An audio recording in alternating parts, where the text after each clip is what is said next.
Hey everyone, I'm Stephanie, and I believe that all readers should read children's literature, especially adults. So that's what we do on the Kid Lit Love podcast. We celebrate all things children's literature, picture books, early readers, middle grade, and young adult novels too. Whether you're an adult reading to your inner child or connecting the young readers in your lives with fantastic books, you've come to the right place. Each week, we'll talk to a different children's literature author and discuss their books, their hopes and dreams for readers, their writing process, and much, much more. So grab a notebook to build your TBR, and let's get to today's episode of Kid Lit Love.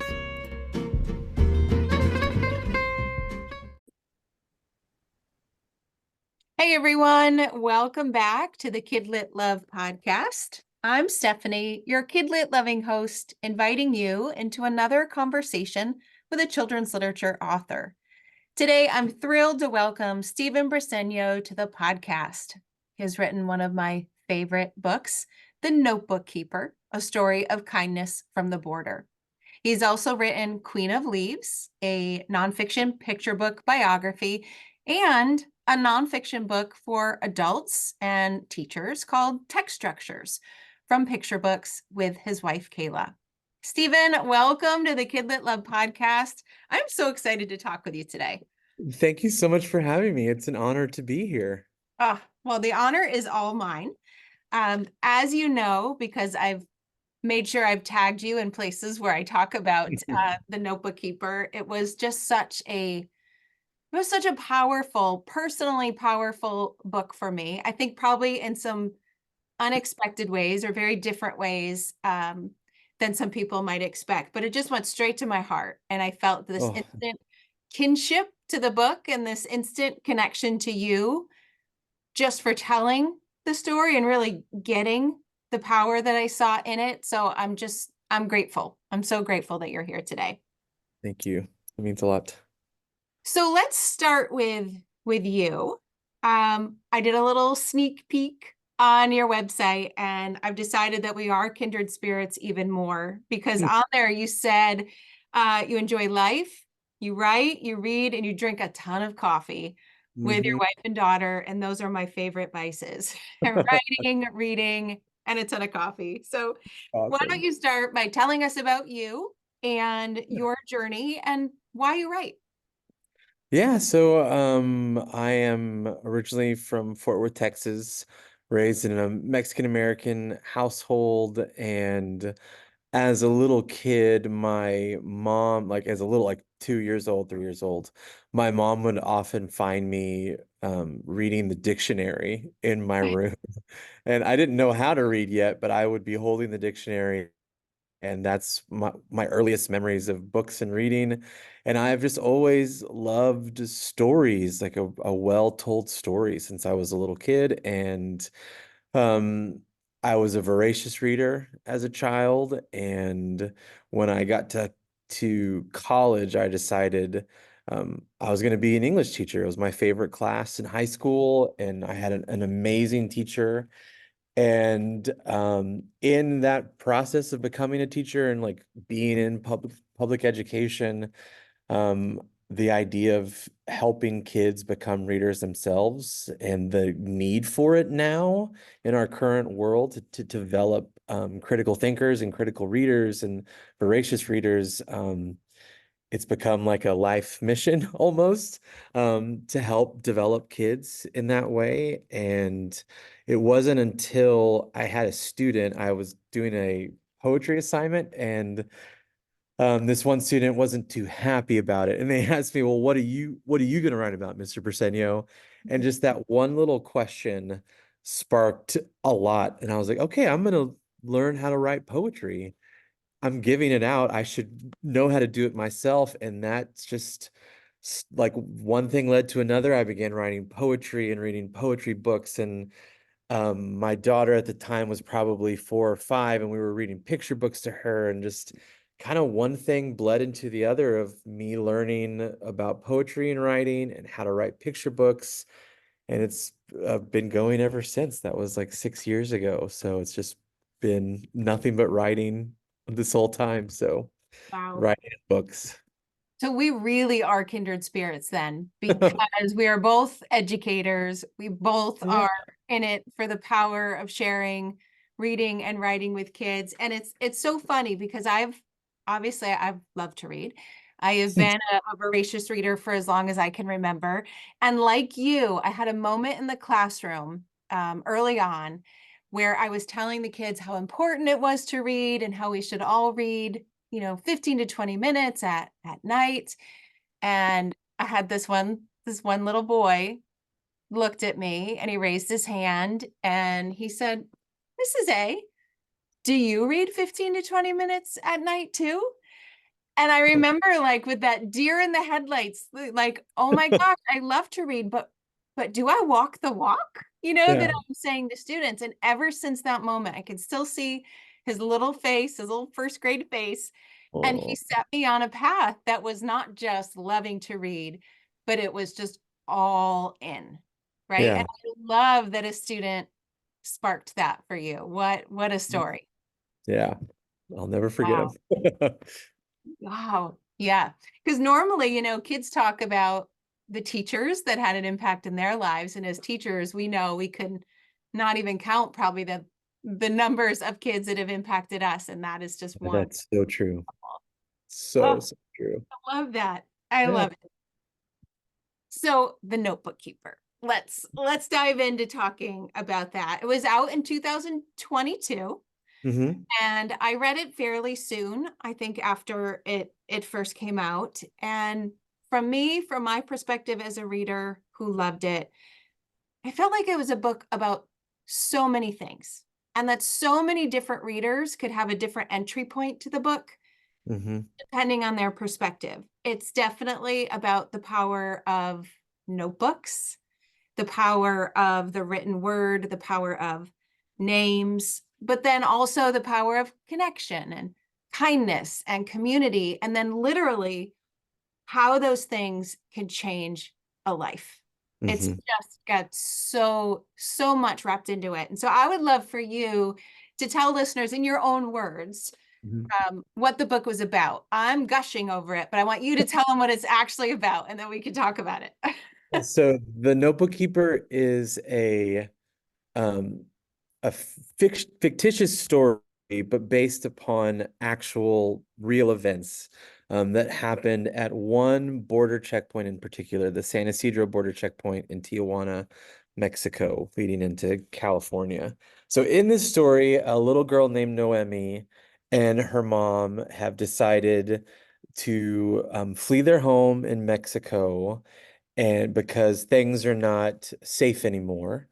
And they begin this journey walking to the border. And when they get to the border, they are met not with kindness. Instead, they're not allowed through just yet. And they are told to find the notebook keeper, who is a unofficial worker who has this ledger full of names and numbers and like a number at a deli counter. And they have to wait until their number is called to plead their case and hopefully cross the border. And so it's about Noemi experiencing all of this and being reflective, and how she could be like the notebook keeper herself with kindness, treating those around her with kindness. So that is in a kind of a nutshell the story. So Yeah, it was a perfect nutshell. And I love how you didn't give away the very end because we try to avoid spoilers on here. And sometimes it's really hard, especially with picture books.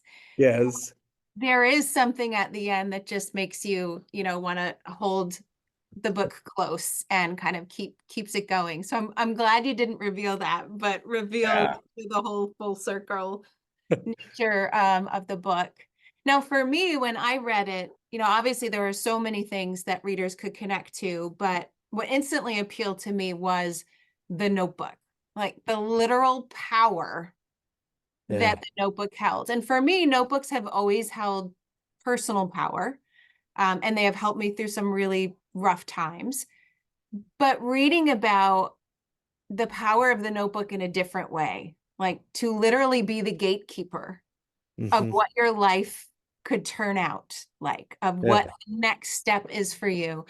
It just was so, I keep saying powerful. I'm not sure what another, I gotta look up a synonym for powerful, but it just really showed how that mattered, right? Mhm. And how something as simple as a book with paper and someone holding it, um, the power that they could have over someone's life like that. Have notebooks been an influence in your life? Are you, and you're an English teacher, so I know you've got Yes. some notebooks around, but I'm just curious about your own notebooking practice. Oh, yes. I mean, m- part of my Christmas gift as a teenager was I would always ask for new Moleskine journals. And I remember being a nerd, Moleskine, yes. yeah, like just being a nerdy teenager in Barnes and Noble and seeing Moleskine and like the story behind it, involving Hemingway and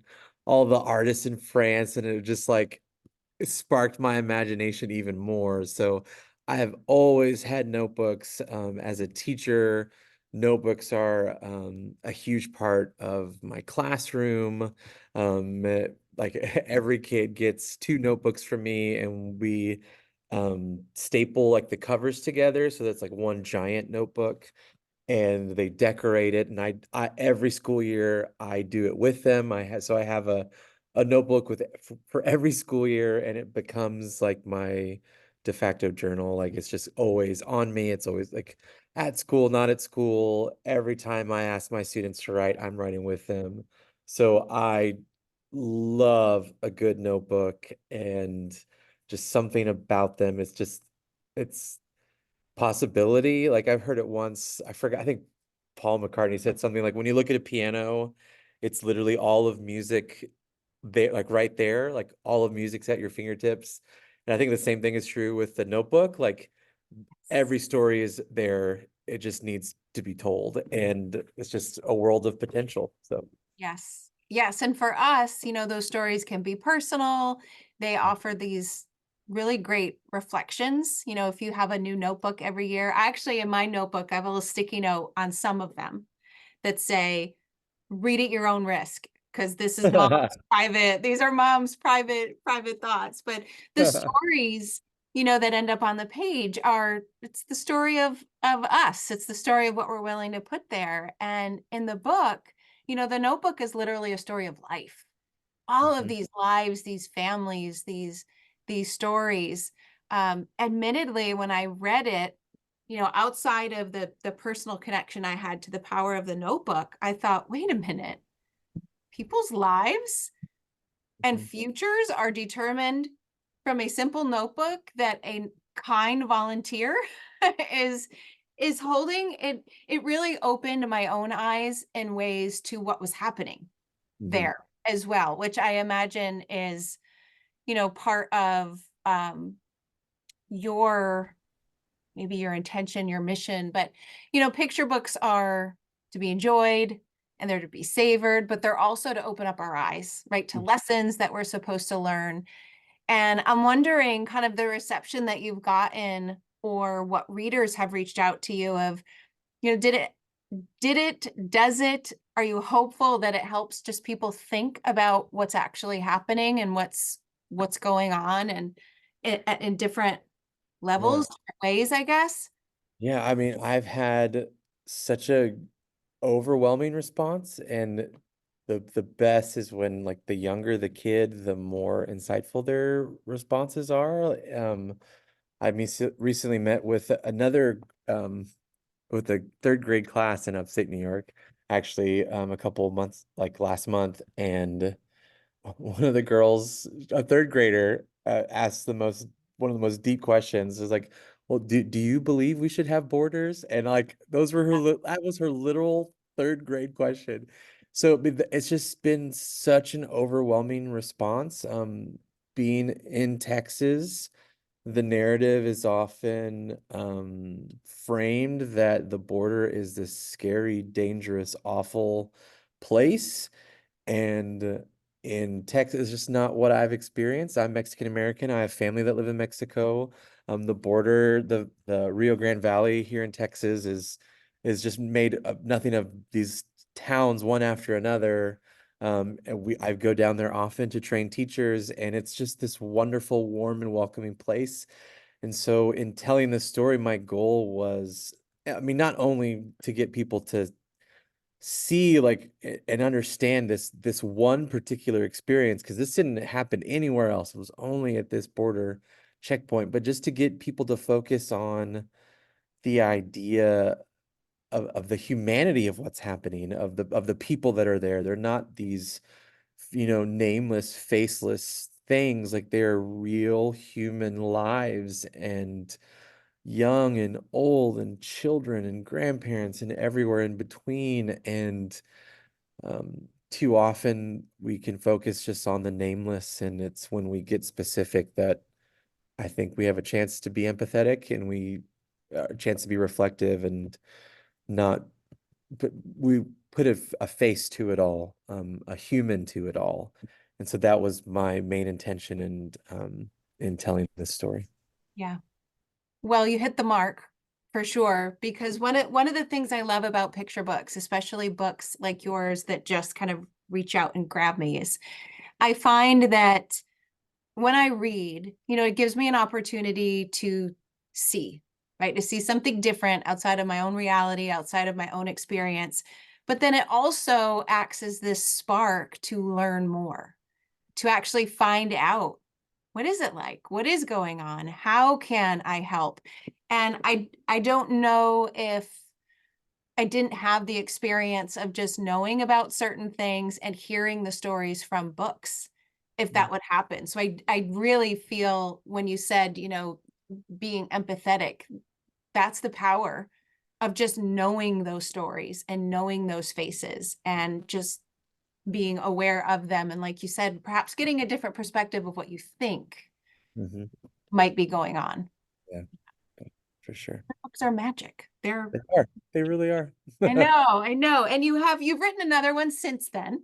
I Mhm. just I was very fortunate that you said you can pick the one you want to talk about. I thought, oh, good. We're gonna dive into the Notebook Keeper first. But I do want you to tell us a little bit about Queen of Leaves. It's different. It's a nonfiction picture book Yeah, photography, and I'd love for you to just be able to plug that for listeners too. yeah.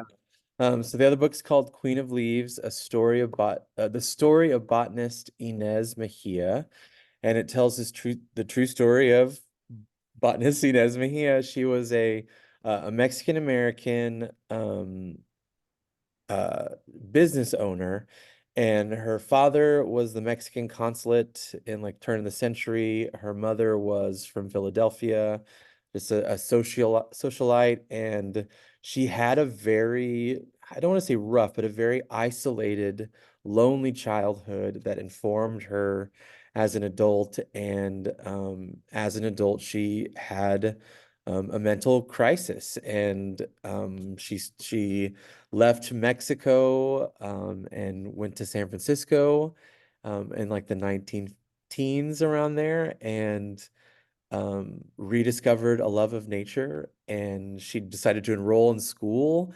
She was 50 something years old in like 1920, very abnormal for the time. Just the characteristic of a, a different type of student.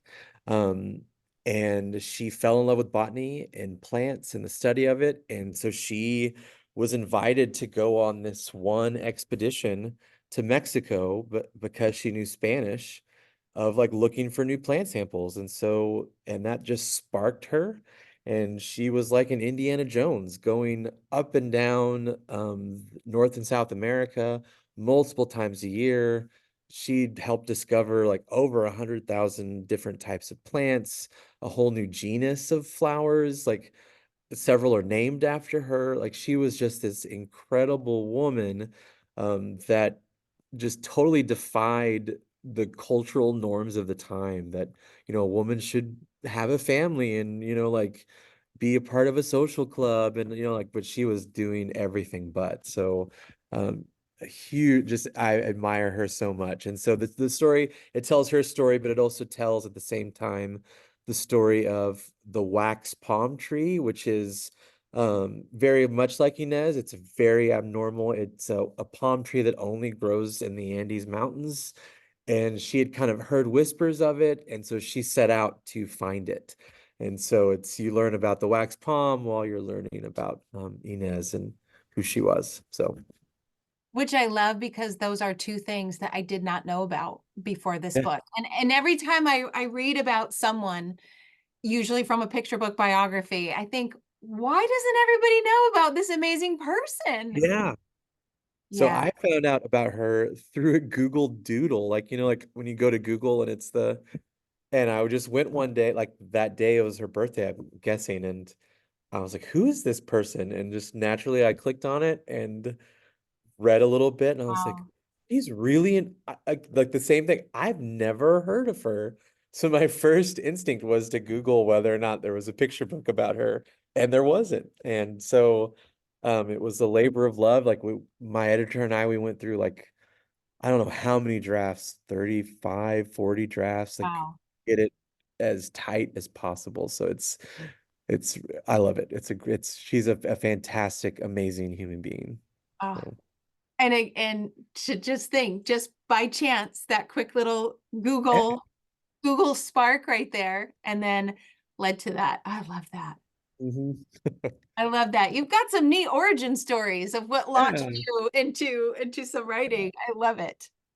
Now, you also have, before we wrap up, I'd love for you to just at least mention your nonfiction book for adults, for teachers, Yeah. text structures from picture books, because I mean, you clearly know them and love them. So I'd love for you to talk a little bit about that too.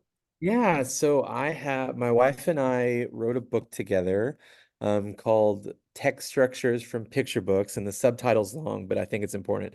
Lessons to ease students into text analysis, reading response, and writing with craft.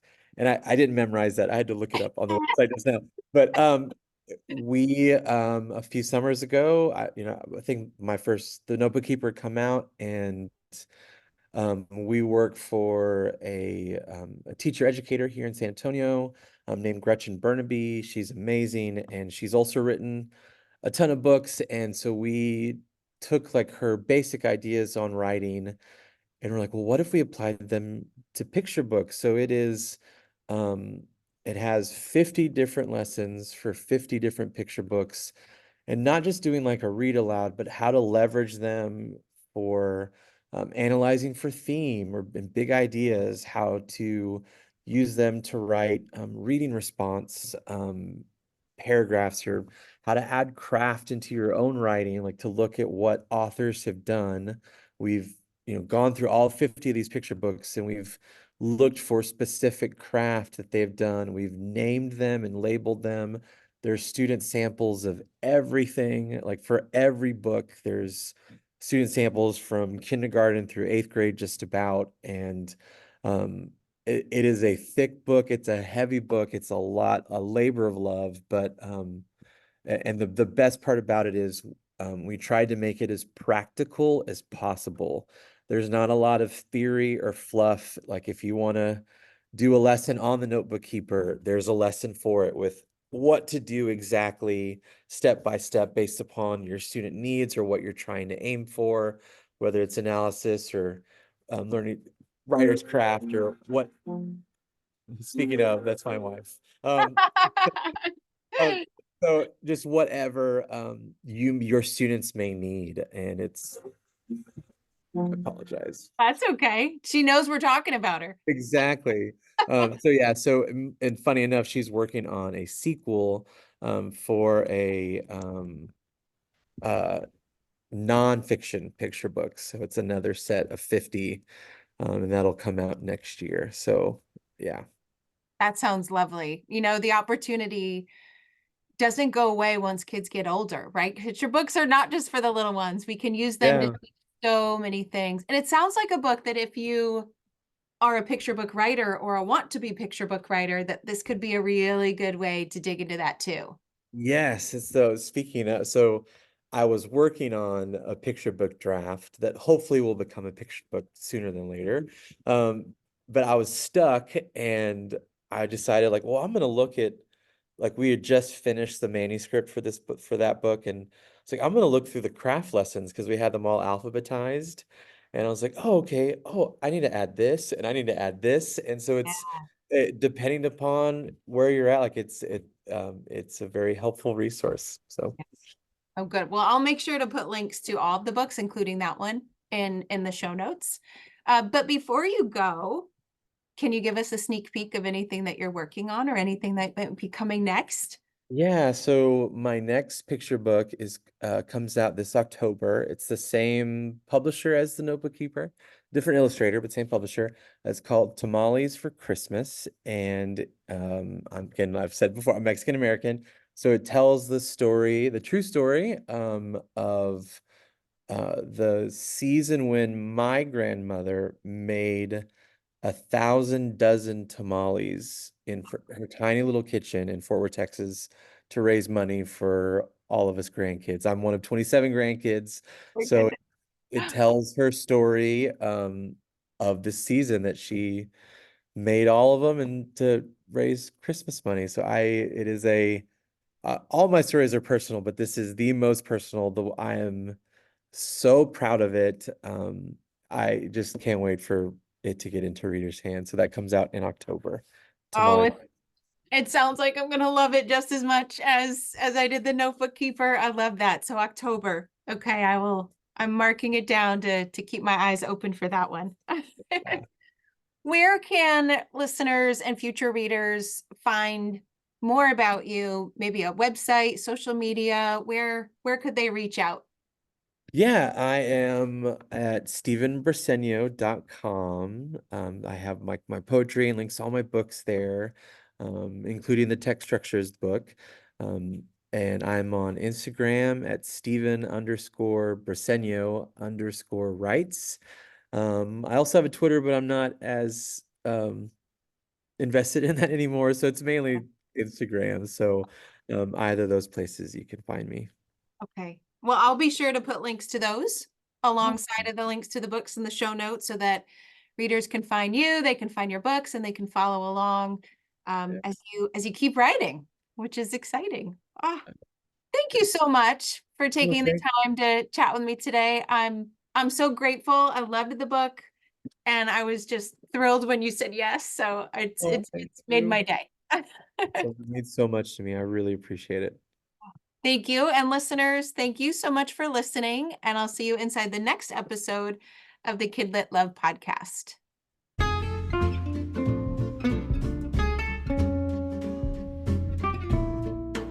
Thanks for listening to today's episode of the Kidlit Love podcast.